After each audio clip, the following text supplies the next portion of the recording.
tá até mudando um pouco do assunto, mas ainda no assunto indústria barra Brasil, o que você acha da questão da exploração da margem equatorial? Que é uma coisa que a gente tava conversando antes do Sérgio chegar. O Sérgio também tem falado bastante disso, né? Ah, tenho, né, cara?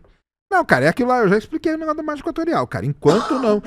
Cara, o ideal, a transição energética, cara, tudo é lindo e tal, mas ela não vai acontecer amanhã, nem o ano que vem, nem daqui 10, nem daqui 5 anos. Então é o seguinte, a gente precisa da margem equatorial, cara, porque o pré-sal vai entrar em depressão. Já expliquei isso aqui pra vocês. Toda reserva de petróleo você começa a produzir, ela chega num pico e depois começa a curva de depressão. A curva de depressão do pré-sal é 2027. Se a gente não descobre nada, até 2027, a gente não tem a menor, vamos dizer assim, um horizonte de mudar totalmente a matriz energética. Não tem. Porque tudo isso aqui é tudo feito de petróleo. O combustível até tudo bem, mas o resto é tudo feito de petróleo. Se a gente não descobrir nada, cara, é aquilo que eu brinco com a galera. A galera ri de mim, mas é verdade. Cara, a gasolina vai a 30 conto na bomba. Eu já até aumentei, hein? Falava 20, agora eu falo 30 até, porque já tá caro pra caramba. Porra. Então, tem que explorar, cara. Tem que explorar a margem equatorial. Isso aí não vai. Não, a Petrobras, cara, é uma das melhores. Vou de novo falar aqui, cara. Tem todo o problema Petrobras, político e tal, não sei o quê. Agora, o corpo técnico da Petrobras, cara, não tem como falar desses caras. São os melhores do mundo no que eles fazem, cara. Então não vai explodir poço, não vai vazar, não vai nada. Tem risco? Obviamente que tem.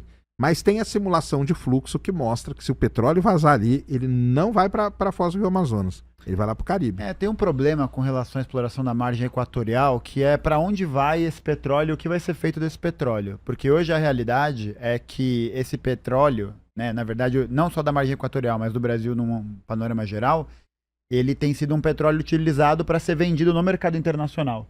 Então, o produto que o Brasil mais exportou nos últimos tempos para a China, inclusive, foi petróleo cru. O Brasil é um grande vendedor de petróleo cru e já faz mais ou menos ali uns 10 anos que a gente tem um desmonte, né, um desfinanciamento da estrutura de refino do combustível aqui no Brasil. Então, você tem a destruição econômica de várias refinarias que vão sendo ou privatizadas ou subfinanciadas. Então o Brasil ele vai se tornando especialista na extração de petróleo cru para venda no mercado internacional, enquanto a gente compra os derivados de petróleo importados através de agências estrangeiras. Mas é porque tem um negócio nisso aí, cara.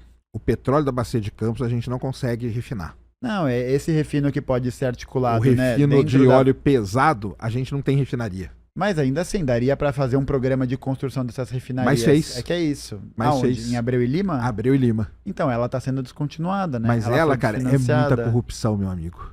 Abreu e Lima mas então tido como um dos casos de maior corrupção na história do Brasil. Mas então o foco é tentar atacar aqueles que são responsáveis pelo agenciamento da refinaria e não o programa, né? Porque se você ataca o programa de financiamento da refinaria, das distribuidoras, desses setores, você está objetivamente transformando o Brasil. É o que a gente estava falando, né? Na margem equatorial, saiu a notícia que é do dia 17 de junho desse ano. A Agência Nacional de Petróleo, aí que está o pulo do gato. Ela leiloou 34 campos, blocos de exploração. Desses 34 campos que foram leiloados, tinham ali um conjunto na margem equatorial. A Petrobras levou 10 desses 34. Ela levou 10. Todos os outros blocos foram vendidos para empresas privadas. Shell, que estão também explorando a margem equatorial na Foz do Amazonas, na região norte, e também ali na Guiana, no Suriname, na Guiana, no Suriname. Em que eles estão nessa exploração há algum tempo. Só que o retrato é esse, né? Hoje essa margem equatorial ela vai servir como um instrumento de exploração para a venda de petróleo cru do Brasil, em que a gente não tem uma perspectiva de mudança de política da Petrobras, nem na questão da paridade de preço por importação, né? Que falam que mudou, mas mudou mais ou menos. E com um programa de austeridade, né, de corte de gastos, com destruição de empresa estratégica, não tem. Então, assim, eu acho que o problema da exploração da margem equatorial é de que eu acho que nem a questão nem é o petróleo em si. Porque, assim, vai explorar, e mesmo que a Shell explore, BP e tal, que elas já exploram aqui tudo, aqui na Bacia de Campos, tanto no pré-sal também, elas podem explorar à vontade. Elas pagam uma grana boa pro Brasil. Mas o Brasil ganha. Mas é uma grana muito pequena, pô. Mas o Brasil, hoje o petróleo da Bacia de Campos a gente tem que mandar para refinar fora. 80% do petróleo que a gente usa dentro do Brasil é do pré-sal, porque é um petróleo bom. Esse a gente refina. Esse aí não tem muito problema, entendeu? O petróleo da margem equatorial também é um petróleo bom. A gente vai conseguir refinar ele, entendeu? E o lance é que quando lá no ano 2000, né, 1999, na verdade, quando teve a quebra do monopólio, né, que aí vieram as empresas para poder explorar aqui. Então isso aí tem mesmo, a BP, a Shell, as chinesas principalmente, né, Sim. Sinopec, Sinochem, exploram aqui muito Sim, aqui sim. no pré-sal, boa parte do pré-sal, na verdade, o campo de Libra, hoje ele é basicamente dos chineses, entendeu? Da Sinopec e da Sinochem. Então, ali a margem equatorial vai ser a mesma coisa, entendeu? Mas É que o problema é que, assim, se fala muito de segurança da natureza e da transferência de royalties, mas eu acho que tem questões aí, né? Porque essa transferência de royalties, primeiro, ela vai ser reutilizada no Estado brasileiro como? não, aí sim. Né? Aí Porque você pegou. assim, Aí você pegou. e Isso aí tem um nome. E porque hoje a maior parte dos recursos que são advindos de royalties e de pagamentos assim são pagamentos que vão para o serviço da dívida pública. São pagamentos que vão para o serviço da dívida daqueles que são compradores de título do Tesouro. Isso aí é o que eu falo sempre aqui, cara. Existe um negócio chamado a maldição do petróleo. A maldição do petróleo é exatamente isso aí. O dinheiro É o que vem, fazer mas com o não dinheiro. chega na mão Exatamente. A maldição do petróleo se chama capitalismo dependente. Esse é o nome da maldição do petróleo, capitalismo dependente. Mas é uma coisa bizarra, porque é muito dinheiro pra não chegar no povo, né? Não chega, cara. Não chega. Pega Macaé, cara. Macaé era pra ser a cidade mais linda do mundo, cara. Vai lá em Macaé. no Rio de Janeiro, por quê? Royalty da Bacia de Campos, quase todo Sim, pra ela. sim. Vai lá em Macaé, cara. Eu fiquei em Macaé quase 10 anos. Mas esse é É um um lugar mais retrato. feio A maior parte é sempre esse caso. As cidades que são próximas de grandes polos industriais dessa produção desse tipo de lógica são sempre muito empobrecidas. Muito empobrecidas. A Venezuela inteira, cara. Tipo, Vai em Maracaibo, cara. Eu fui pra Maracaibo várias vezes, cara. Trabalhei lá no Lago de Maracaibo. Embarcado lá. Vai na cidade de Maracaibo. Cara, cidade de Maracaibo era pra ser uma das cidades mais... Maracaibo, Macaé, entendeu? Quando que você foi pra Maracaibo? Eu trabalhei na Venezuela, cara, até 2015, 16. Eu trabalhei Era um momento ali que tem uma crise mais severa lá mesmo. Terrível. Não, eu trabalhei Mas terrível. Eu ia trabalhar escondido dentro do carro. Não, e é interessante que na Venezuela eles tiveram uma inversão desse processo. Essa grande briga que hoje o Trump realiza contra a Venezuela, nessa tentativa de, enfim, né, criar tensões geopolíticas locais, é porque a Venezuela é o segundo, se não me falha a memória, a maior, né? É a maior reserva de petróleo do reserva mundo. de petróleo do mundo.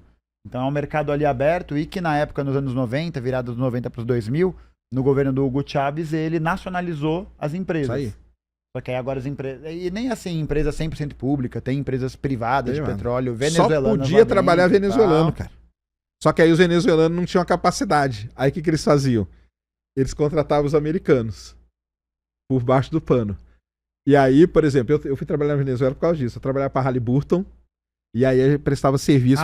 Foi como prestador de serviço ainda. Eu fui como prestador de serviço. Porque era assim, a empresa que eu trabalhava, o cara criava cavalo, cara.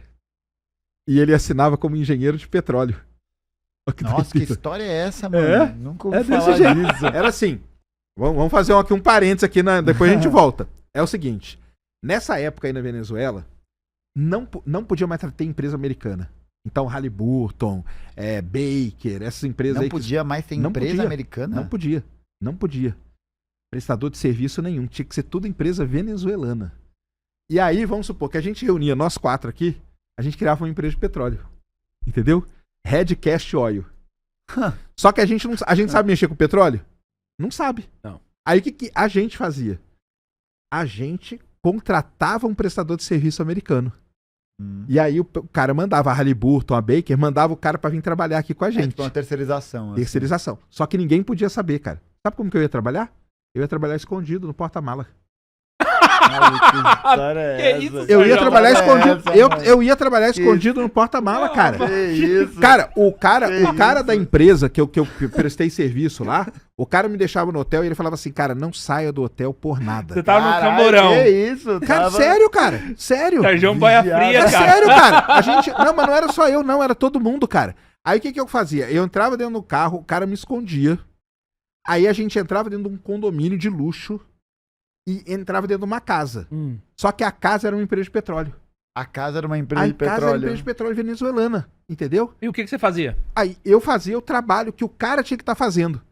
Só que o cara não sabia, porque os caras que eram dono... Fazia os projetos, as Fazia os contas. projetos, tudo. Cara, fiz estratégia de produção, fiz planejamento de poço, tudo que eu sabia fazer.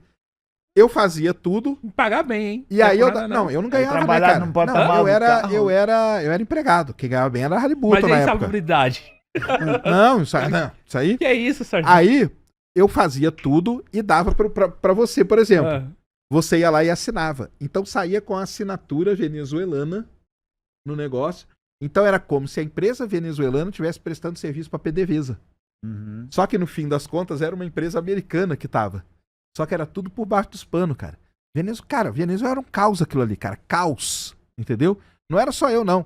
No hotel que a gente ficava, tinha eu da Haliburton, tinha cara da Schlumberger, tinha galera da Baker, tinha galera de tudo que é empresa de petróleo. Só que aí a gente saía de manhã, cada um no seu carro, pá, eu entrava lá escondido, ia nesse condomínio.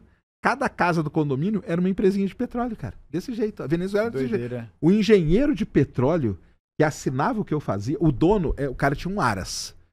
E o cara que assinava como engenheiro de petróleo, sabe o que ele fazia? Montava computador, cara. Ele ficava do meu lado, montando computador o dia inteiro pra vender computador, sabe? Vender PC Gamer, essas coisas.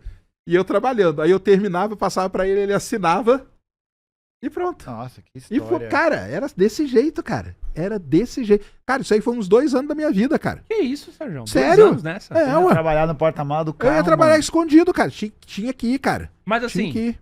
tá, Era proibido, cara. Mas Por causa desse negócio do Gustavo, da nacionalização. Mas Ele por não que deixava. Mas por que você não poderia circular no país? Não. Obviamente que eu poderia. Só que o cara que me deixava lá, Ah, você lá da empresa lá, na hora que o cara me deixava no hotel, eu falava, cara, pra sua segurança, fica quietinho aqui no hotel, eu trago tudo pra você, o que você quiser, entendeu?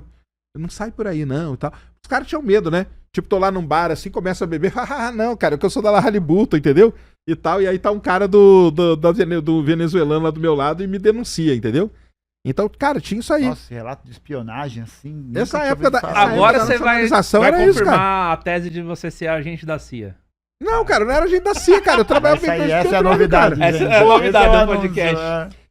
Eu trabalhei pra Haliburton, trabalhei pra uma empresa norueguesa chamada Roxar também, que ela também era contratada tudo por baixo dos panos, cara. E não era só isso, era todos. Foi nesse período aí, período da nacionalização, entendeu? Meu É, Deus. que a nacionalização começa bem antes, né? Não, não, mas isso aí era 2000 e... Então, eu trabalhei ali, foi 2008, 2009, 2010. Isso eu tava na Venezuela. Tava trabalhando lá. E tinha esse negócio aí, cara. É uma loucura isso aí. Trabalhei em Maracaibo muito tempo mesmo, no lago lá. Nunca fui pra Venezuela. Não? Não, gostaria de conhecer. É. Sim. Eu já fui sequestrado 2 vezes na Venezuela. Que Que isso, cara. Sérgio? Que isso. Eu tenho muita história com a Venezuela, cara. Pô, Porque é o tem seguinte- se Que ano mano, isso, velho? que isso? Todo esse período aí, cara. Porque é o seguinte, o sequestro Não, foi que depois. história é O sequestro essa? foi depois. Eu trabalhava para essas empresas de petróleo meio que representando eles na América Latina. Então eu tinha que viajar a América Latina. Então eu viajava Venezuela, Bolívia, Colômbia, entendeu? Argentina. Então eu passava o mês viajando e visitando empresas de petróleo. Vendendo software de petróleo, vendendo serviços das empresas. Essa era a minha vida nessa época aí de trabalhando com petróleo. Meu, era Não. melhor trabalhar embarcado. Era isso. Depende. Não é não, cara. Não é não. Eu fico lá num lugar, lá no meio do mar. Ah, não é nem Nossa. ferrando. Não é. Tem tubarão Não é, do lado, tem. não tem... é. Não é não? Não é. Tem certeza? Certeza Tem absoluta. Eu trabalhei os tornado, o que dois, mais velho. tem? Eu trabalhei nos furacão, né, cara? Só o furacão já tá bom, né? Tá bom. Já tá bom, né? Trabalhei na Venezuela um bom tempo, cara. É, mas eu acho que é isso, sim. O grande problema é que a gente não vai ter esse movimento aqui no Brasil, né? De nacionalização do Não, recurso do petróleo não para vai, poder não vai. trazer ele como investimento. Eu acho que esse é o problema, porque aí a exploração da margem vai ser para vender o petróleo cru para fora, Cara, não, eu acho que como não. era. É o que tá se desenhando. Esse petróleo da margem equatorial Não, dá é pra petróleo refinar. bom, dá pra refinar. Então, dá pra refinar. refinar, mas a gente tem capacidade. Hoje, quantas refinarias Tem. em atividade a gente tem? Não, tem bastante. Porque a refinaria, cara, o negócio dela é o tipo de refino que ela consegue fazer. O petróleo da Bacia de Campos ele é muito ruim. Quando você tira ele é tipo um asfalto. Ele sai um asfalto, assim. Entendi. Esse petróleo, o Brasil não. Por isso que a gente comprou Passadina. Já expliquei aqui pra galera. A compra de Passadina